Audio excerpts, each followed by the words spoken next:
ಆಗುವುದಿಲ್ಲ. ಈಗ ಚರ್ಚೆಗೆ ಬರುತ್ತಿರುವ ಹೆಸರು ಅಂತ ಹೇಳಿದ್ರೆ ಜಮೀರ್ ಅಹಮದ್ ಮುಸ್ಲಿಮರ ನಾಯಕ. ಖಂಡಿತವಾಗಿ ನಾನು ಇಲ್ಲ ಅಂತ ಹೇಳೋದಿಲ್ಲ. ಇದಕ್ಕೆ ನಮಗೆಲ್ಲ ಆತ್ಮೀಯರು, ನಾವೆಲ್ಲ ಒಂದು ಟೀಮ್ ವರ್ಕ್, ಒಂದು ತಂಡವಾಗಿ ನಾವು ಕಾಂಗ್ರೆಸ್ನ ಎಲ್ಲ ಮೈನಾರಿಟೀಸ್ ನಾಯಕರು. ಇಲ್ವಾ? ಖಂಡಿತವಾಗಿಲ್ಲ. ನಾವು ಕಾಪರೇಷನಲ್ಲಿ ಮಾತ್ರ ಇದ್ದೇವೆ. ನಾವು ಒಬ್ಬರಿಗೊಬ್ಬರು ಸಹಕಾರ ಕೊಡೋದು ಮಾತ್ರ ಉದ್ದೇಶ. ನನ್ನ ಕಾಂಪಿಟೇಷನ್ ಅಂತ ನನ್ನ ಡಿಕ್ಷನರಿಯಲ್ಲಿ ಪದನೇ ಇಲ್ಲ. Cooperation is only word I have got in politics.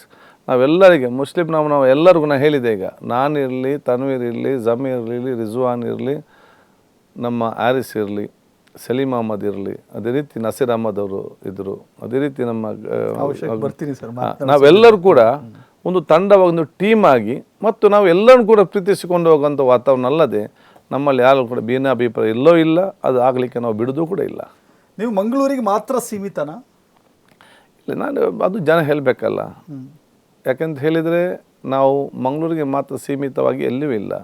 ಇಡೀ ರಾಜ್ಯದ ಮತ್ತು ಬೇರೆ ಬೇರೆ ಪ್ರದೇಶದ ಜನಸಾಮಾನ್ಯರು ಬೆಳಿಗ್ಗೆಯಿಂದ ರಾತ್ರಿ ತನಕ ಜನ ಬರ್ತಾರೆ, ಅವರ ಕೆಲಸ ಮಾಡಿಕೊಂಡು ಹೋಗ್ತಾರೆ. ಆ ಪ್ರೀತಿ ವಿಶ್ವಾಸವನ್ನು ಅವ್ರು ತೋರಿಸ್ಕೊಳ್ತಾರೆ. ಹೇಳಿ ಕೇಳಿ ಮಂಗಳೂರು ಅತ್ಯಂತ ಕೋಮು ಸೂಕ್ಷ್ಮತೆ ಇರುವಂಥ ಜಿಲ್ಲೆ. ಅಂಥ ಜಿಲ್ಲೆಯಲ್ಲಿ ಯಾವಾಗಲೂ ಕೂಡ ರಕ್ತಕ್ರಾಂತಿ ಆಗ್ತಾ ಇರುತ್ತೆ, ಕೋಮು ಗಲಭೆಗಳಾಗುತ್ತೆ, ಅಶಾಂತಿ ವಾತಾವರಣ ಆಗುತ್ತೆ, 144 ಸೆಕ್ಷನ್ ಜಾರಿ ಆಗುತ್ತೆ. ಅಂಥ ವಾತಾವರಣದಲ್ಲಿ ಗೆದ್ದಂಥ ನೀವು ಅದು ಹೇಗೆ ಅಜಾತ ಶತ್ರು ಆಗಿದ್ದೀರಿ? ನೋಡಿ, ದಕ್ಷಿಣ ಕನ್ನಡ ಜಿಲ್ಲೆ ಅಂತ ಒಂದು ಜಿಲ್ಲೆ ಅತ್ಯಂತ ಪ್ರೀತಿಯ ಸಹೋದರತೆ ಸಮಾನತೆ ಜಿಲ್ಲೆ ಎಲ್ಲಿಯೂ ಕೂಡ ಸಿಕ್ಕಲಿಕ್ಕೆ ಸಾಧ್ಯವಿಲ್ಲ.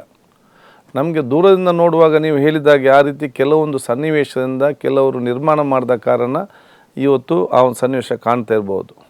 ಅದನ್ನು ಹತ್ತಿರ ಬಂದು ನಿಂತಾಗ ಭಾಳಷ್ಟು ಪ್ರೀತಿ ವಿಶ್ವಾಸದಿಂದ ಒಬ್ಬರಿಗೊಬ್ಬರ ಸಹಕಾರ, ಒಬ್ಬರಿಗೊಬ್ಬರು ಪ್ರೋತ್ಸಾಹ ಕೊಡುವಂಥ ಮತ್ತು ಒಬ್ಬರ ಕಷ್ಟ ಕಾಲದಲ್ಲಿ ಜಾತಿ ಧರ್ಮ ಬಿಟ್ಟು ರಾಜ್ಯಕ್ಕೆ ಪಕ್ಷ ಮೀರಿ ನೇರವಾಗಿ ಒಬ್ಬರಿಗೊಬ್ಬರು ಸಹಕಾರ ಕೊಡುವಂತಹ ಮನೋಭಾವ ಮತ್ತು ಸಂಸ್ಕೃತಿಯ ಜಿಲ್ಲೆ ಅದು ದಕ್ಷಿಣ ಕನ್ನಡ ಜಿಲ್ಲೆ ಅಂತ ಬಹಳ ಹೆಮ್ಮೆಯಿಂದ ನಾನು ಹೇಳಲಿಕ್ಕೆ ನಾನು ಇವತ್ತು ಬಯಸ್ತೇನೆ. ನಿಮ್ಮನ್ನು ಮುಸ್ಲಿಮರು ಮುಸ್ಲಿಂ ಅಂತ ಪರಿಗಣಿಸೋದಿಲ್ಲ, ಕಾಂಗ್ರೆಸ್ ಪಕ್ಷದವರು ಮುಸ್ಲಿಂ ಅಂತ ಪರಿಗಣಿಸೋದಿಲ್ಲ. ಹಾಗಾದರೆ ನೀವ್ಯಾರು? ನೋಡಿ, ನನ್ನನ್ನು ಎಲ್ಲವರಿಗೂ ನಮ್ಮವರಂತ ಭಾವಿಸ್ತಾರೆ. ಮೈನಾರಿಟೀಸ್ ಬಹಳ ಹೆಮ್ಮೆಯಿಂದ ಹೇಳ್ತಾರೆ. ನನಗೆ ಅತ್ಯಂತ ಸಂತೋಷವಾಗ್ತದೆ. ನೀವು ನಮ್ಮ ಕಮ್ಯುನಿಟಿಯಾಗಿ ನೀವು ಸ್ಪೀಕರ್ ಆಗಿ ಮಂತ್ರಿಯಾಗಿ ಕೆಲಸ ಮಾಡೋದು ಇಡೀ ನಮ್ಮ ಕಮ್ಯುನಿಟಿಗೆ ದೊಡ್ಡ ಮಟ್ಟದ ಗೌರವ. ಒಂದು ಮೈನಾರಿಟಿ ಕೂಡ ಸ್ಪೀಕರ್ ಅಂತ ಪೊಸಿಷನ್ ಕೊಟ್ಟರೆ ನಿಭಾಯಿಸ್ಬೋದು ಅಂತೇಳಿ ನೀವು ದೇಶಕ್ಕೆ ತೋರಿಸಿಕೊಟ್ಟಂಥ ಒಬ್ಬ ಮೈನಾರಿಟಿ ಮುಖಂಡರು ನಮ್ಗೆ ಭಾಳ ಗೌರವ ಆಗ್ತದೆ, ನಮಗೆ ಹೆಮ್ಮೆ ಆಗ್ತದೆ ನಿಮ್ಮ ಹೆಸರನ್ನು ಹೇಳುವಾಗ ಅಂತೇಳಿ ಮೈನಾರಿಟೀಸ್ ಹೇಳ್ತಾರೆ. ಹಿಂದೂ ಸಹೋದರರು ಬಂದು ಹೇಳ್ತಾರೆ, ನಿಮಗೆ ಯಾವುದೇ ಭೇದ ಭಾವ ಇಲ್ಲ, ನೀವು ಯಾವುದಂತ ನಮ್ಗೆ ಗೊತ್ತೂ ಆಗೋದಿಲ್ಲ ಮಾರೆ, ನೀವು ನಮ್ಮವನೇ ಅಂತ ನಮಗೆ ಭಾವನೆ ಬರ್ತದೆ, ನಿಮ್ಮನ್ನು ನೋಡುವಾಗ ನೀವು ಬೇರೆ ಅಂತ ಗೊತ್ತೇ ಆಗುದು ಅಂತ ಅವ್ರು ನಮ್ಮ